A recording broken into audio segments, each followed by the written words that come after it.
ప్రబలపరచెదం ప్రబలపరచెదం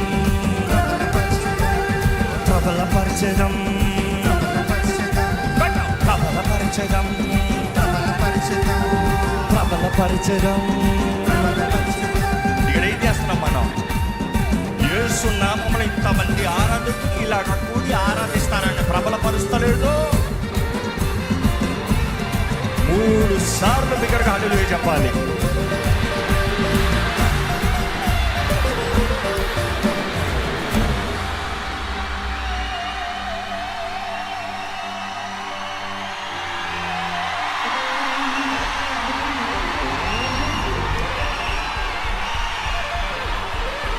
కూర్చుకోవద్దు, ఎందుకంటే you got get mad.